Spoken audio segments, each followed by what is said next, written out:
Pemirsa, potensi pertumbuhan Bank Newcomers sangat besar sejalan dengan prospektifnya bisnis perseroan. Kita akan membahas prospek bisnis dan saham Bank Newcomers bersama SVP Research Kanaka Hita Solvera, Jansen Nasrial. Selamat pagi Pak Jansen. Selamat pagi Mbak Cakri, thank you for having me. Baik, Pak Jansen, ini melihat inovasi atau sudah makin maraknya muncul bisnis bank-bank digital begitu, dan salah satunya adalah Bank Newcomers. Anda sendiri melihat prospeknya seperti apa dan pemahaman masyarakat juga terhadap bank digital dan penerimaan masyarakat saat ini seperti apa sih begitu? Kalau kita lihat prospeknya akan seperti apa nanti untuk bank digital ini khususnya Neo? Oke. Strategically speaking ya, kalau kita melihat prospek untuk 10 tahun ke depan, industri bank digital itu pertumbuhan prospeknya memang masih sangat luar biasa, prospek pertumbuhannya. Kenapa? Karena masih sekitar 45% itu populasi muda Indonesia itu masih belum mempunyai bank account. Jadi itu masih masih cukup besar gitu ruang geraknya. Apalagi juga OJK kan juga mempunyai master plan ya untuk inklusi keuangan. Jadi by 2024 itu 90% populasi muda Indonesia sudah mempunyai harusnya sudah mempunyai bank account. Nah, bagaimana untuk mewujudkannya? Mewujudkan untuk terciptanya inklusi keuangan adalah melalui bank digital. Kenapa? Karena memang secara geografis tidak memungkinkan kita mempunyai every banks mempunyai branch ya. Jadi sangat impossible karena udah terlalu dispersed location-nya. Jadi untuk menggapai sekitar 90 juta populasi muda Indonesia yang ada yang sebagian besar masih belum mempunyai bank account ya itu melalui bank digital gitu. Itu yang pertama. Lalu yang kedua, di sektor mikro small medium enterprise itu ada credit gap atau financing gap. Financing gap-nya itu kalau menurut catatan dari IFC, International Finance Corporation, itu sekitar 165 miliar US dollar. Nah, sementara yang baru terpenuhi itu masih sekitar 6 miliar US dollar. Jadi masih sekitar 150-an miliar US dollar lagi untuk menutup gap tersebut di segmen micro small medium enterprise. Nah, disinilah peran digital bank khususnya untuk Bank Newcomers. Nah, jadi peran teknologi itu juga sangat besar gitu ya untuk bisa menggapai inklusi keuangan, baik itu untuk sektor micro small medium enterprise ataupun populasi muda Indonesia yang masih belum mempunyai bank account karena dispersed location secara geografis. Artinya bisa dibilang Bank Newcomers ini sudah sangat memahami segmen yang akan dituju, karena tadi kalau Anda katakan prospeknya ke depan ini luas karena ingin menyasar anak-anak muda yang mungkin masih banyak yang belum bankable begitu ya, Pak Jansen ya. Tapi kalau dilihat dari kemampuan digitalisasi perbankan, kemampuan digitalisasi dari Newcomers sendiri seperti apa? Karena sudah banyak juga nih bermunculan bank-bank digital yang disokong oleh bank-bank besar juga sebenarnya. Iya, pertama adalah kemampuan mempunyai backing investor di belakangnya siapa. Fortunately, Bank Newcomers di belakangnya secara tidak langsung itu ada peran ada grupnya Jack Ma ya, grup Alibaba melalui Ant Group. Nah, itu secara tidak langsung mereka juga kalau tidak salah sudah memberikan beberapa financing round lah ya, mungkin saya juga belum tahu persis berapa, mungkin sekitar 200 sampai 300 juta US dollar. So the most important thing itu adalah siapa sih financial backingnya di belakang. So ada Jack Ma, saya rasa itu bisa financial backing juga sangat kuat. Lalu yang kedua bisa bisa masuk ekosistemnya grup Alibaba, hopefully gitu ya, dengan adanya investasi secara tidak langsung dari Jack Ma. Itu yang pertama. Lalu yang kedua, peran teknologi itu sangat penting karena untuk untuk menggapai inklusi keuangan ya, khususnya populasi muda Indonesia, itu kan pertama kita juga belum tahu kredit historinya seperti apa. Jadi artinya peran teknologi yang sangat mendukung untuk inklusi keuangan itu sangat-sangat penting. Jadi setidak-tidaknya just because karena untuk reaching out 90 juta million yang masih unbankable, tapi kita juga harus minimal teknologinya sudah bisa mendeteksi potensi-potensi NPL gitu loh ke depannya. Jadi peran teknologi memang sangat penting, itu yang kedua. Lalu yang ketiga adalah agresivitas untuk melakukan pinjaman, karena tadi saya baca itu saluran pinjaman masih sekitar 100 masih sedikit ya, masih 160 miliar ya. Jadi sementara potensi financing gap itu adalah sekitar 150 juta US dollar. Jadi sekitar hampir sekitar 2 triliun gitu. Jadi 160 miliar itu dari 2 triliun itu masih cukup jauh. Jadi artinya providing loan secara agresif itu masih belum maksimal. Apa mungkin karena teknologinya belum memadai, karena memang tidak gampang untuk reaching out 90 juta populasi muda yang masih unbankable. Oke, tapi setidaknya sudah tepat segmen dan juga memiliki giant investor di belakangnya untuk membangun digital bank yang saat ini Newcomers lakukan. Betul. Dengan konsep smart branch, apakah ini efektif, Pak Jansen? Karena ya tidak, kita pun masih mulai baru bersama-sama mengakselerasi diri juga untuk mulai masuk kepada digital bank begitu. Kalau Anda sendiri melihat dengan konsep smart branch yang ditawarkan oleh Newcomers seperti apa? Dengan bank digital ini secara operasional harusnya membawa bank itu lebih efisien karena terbantunya oleh teknologi.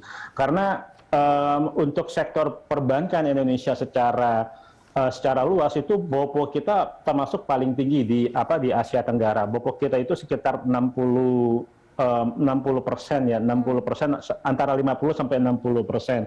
Sementara BOPO negara tetangga seperti Malaysia ataupun Singapura itu jauh lebih kecil daripada Indonesia. Jadi artinya belum terjadi efisiensi nih di perbankan Indonesia secara luas. Nah, tapi dengan adanya bank digital itu mau tidak mau operasional bank pun juga akan lebih efisien. Jadi artinya much less branch ya di Indonesia. Jadi cukup melalui aplikasi fintech. Nah, disitulah peran teknologi untuk bisa membuat BOPO kedepannya BOPO neobank ini akan jauh lebih rendah dengan bantuan teknologi. Karena justru dengan teknologi dengan introduction of technology fintech itu BOPO menjadi rendah, potensinya ROI-nya, return on equity perbankan itu akan lebih tinggi lagi seharusnya. Oke, baik. Punya tujuan yang baik juga ya untuk mengajak masyarakat Indonesia khususnya lebih digital lagi begitu dengan bank digital seperti dan dengan smart branch yang dimiliki. Betul. Baik, kita akan lanjut di segmen berikutnya, kita bahas seperti apa prospek sahamnya dari Newcomers di segmen berikutnya pemirsa. Tetaplah bersama kami, Dialog Corporate Action akan kembali sesaat lagi. Pemirsa, PT Bank Newcomers Tbk telah melantai di Bursa Efek Indonesia sejak 2015. Rekan Awi Senari akan menyampaikan sejumlah informasinya untuk Anda. Awi, silakan. Ya, Cakri dan pemirsa, saham PT Bank Newcomers Tbk telah menjadi salah satu pilihan pelaku pasar sejak 7 tahun lalu. Kita akan simak datanya bersama. Kita lihat di sini, PT Bank Newcomers Tbk memiliki kode BBYB dengan pencatatan pada tanggal 13 Januari 2015 di papan utama di bidang usaha utama perbankan, sektor keuangan, dan subsektor bank. Jika kita lihat seluruh pemegang saham PT Bank Newcomers Tbk ini dipegang oleh PT Gosco Capital sebesar 14,81%, kemudian ada PT Akulaku sebanyak 2,35 miliar saham, Lalu ada Yellow Brick Enterprise Limited sebanyak 5,17%. Rockcore Financial Technology Company Limited ini berada di 576,75 juta saham, dan yang paling banyak dipegang oleh masyarakat sebanyak 4,6 miliar saham atau sebesar 48,92%. Lalu kita lihat bersama di sini Cakri dan pemirsa pergerakan nilai saham Bank Neo di awal 2021, 22 Februari berada di level Rp807 per lembar saham, kemudian mengalami depresiasi, namun pada tanggal 9 Agustus 2021 tercatat mengalami apresiasi yang cukup tinggi, berada di level Rp1.640 per lembar saham dan terus mengalami penguatan hingga 20 Desember tercatat di posisi Rp2.800 per lembar saham, dan pada tanggal 31 Januari 2022 lalu di level Rp1.930 per lembar saham. Demikian Cakri, informasi yang dapat kami sampaikan untuk pagi ini, kembali ke Anda. Baik, terima kasih Awis. Dan kembali ke Pak Jansen Nasrial. Pak Jansen, komentar Anda terhadap pergerakan saham dari Neo Commerce seperti apa, Pak? Oke. Kalau kita melihat charts ya, itu memang sempat mengalami harga peak-peaknya itu di harga 2.800 ya, 2.800, 2.700. Namun setelah adanya sentimen kenaikan suku bunga Fed Fund Rate itu secara perlahan itu terjadi koreksi hampir mencapai sekitar 40% ya, 40%, hampir 50% gitu. Nah, begini,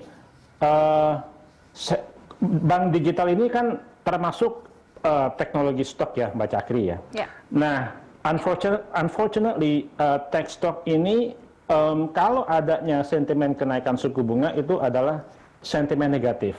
So bukan karena sentimen bisnisnya nih Mbak Cakri, kalau kita lihat pergerakan harga sahamnya Neo Commerce Bank gitu. Jadi bukan karena sentimen bisnisnya. Jadi kalau bicara sentimen bisnis tadi kita sudah bicara lebih detail, itu prospeknya memang masih sangat masif prospek pertumbuhannya, karena masih sekitar sekitar 90-an juta populasi muda Indonesia masih unbankable gitu. Jadi masih belum tercapai inklusi keuangan. Sementara cita-citanya OJK untuk mencapai inklusi keuangan di tahun 2024 90% mencapai populasi muda Indonesia itu adalah bankable, itu masih cukup jauh, masih 5 tahun lagi, 6 tahun lagi. Sementara financing gap itu juga masih cukup jauh. Jadi sentimen yang harus diperhatikan adalah sentimen kenaikan suku bunga. Nah, yang saya khawatirkan, I'm afraid that koreksi saham teknologi stok ini, khususnya termasuk bank digital itu masih cukup masih akan terjadi, Mbak Cakri. Jadi kira-kira koreksi masih sekitar 10% lagi. Target jadi harga mungkin sahamnya kira-kira akan di kisaran berapa, Pak Jansen? Target harga masih di sekitar harga sekarang, memang sudah fully value sekitar 1.900 sampai 2.000. Itu udah fully value. Jadi sebenarnya udah merefleksikan potensi full pertumbuhannya BBYB untuk 5 tahun ke depan. Jadi unfortunately ini justru malah memberikan ruang opportunity nih buat investor ataupun trader. Kalau misalnya terjadi koreksi di level-level 1.500, 1.550 itu boleh akumulasi gitu. Karena saya rasa sepertinya tech stock itu masih akan mengalami another bottoming sekitar 10%, Mbak Cakri. Kalau untuk aksi korporasi yang bisa dilakukan oleh Neo Commerce di 2022 ini, kira-kira apa yang bisa dilakukan?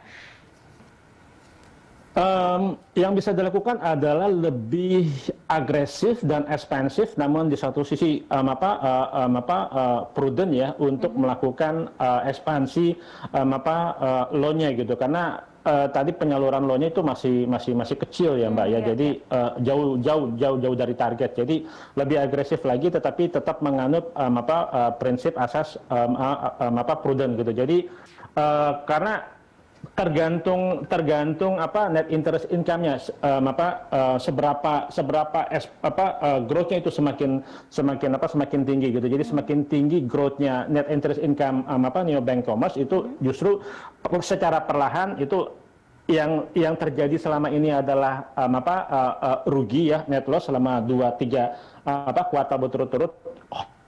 hopefully di 2022 ini operating cash flow-nya sudah positif dan laba bersihnya sudah terjadi laba bersih gitu, karena selama 3 kuartal berturut-turut masih net loss itu. Net loss ya. Baik. Terakhir singkat saja rekomendasi untuk newcomers bagi para pelaku pasar, kira-kira apa yang bisa Anda rekomendasikan?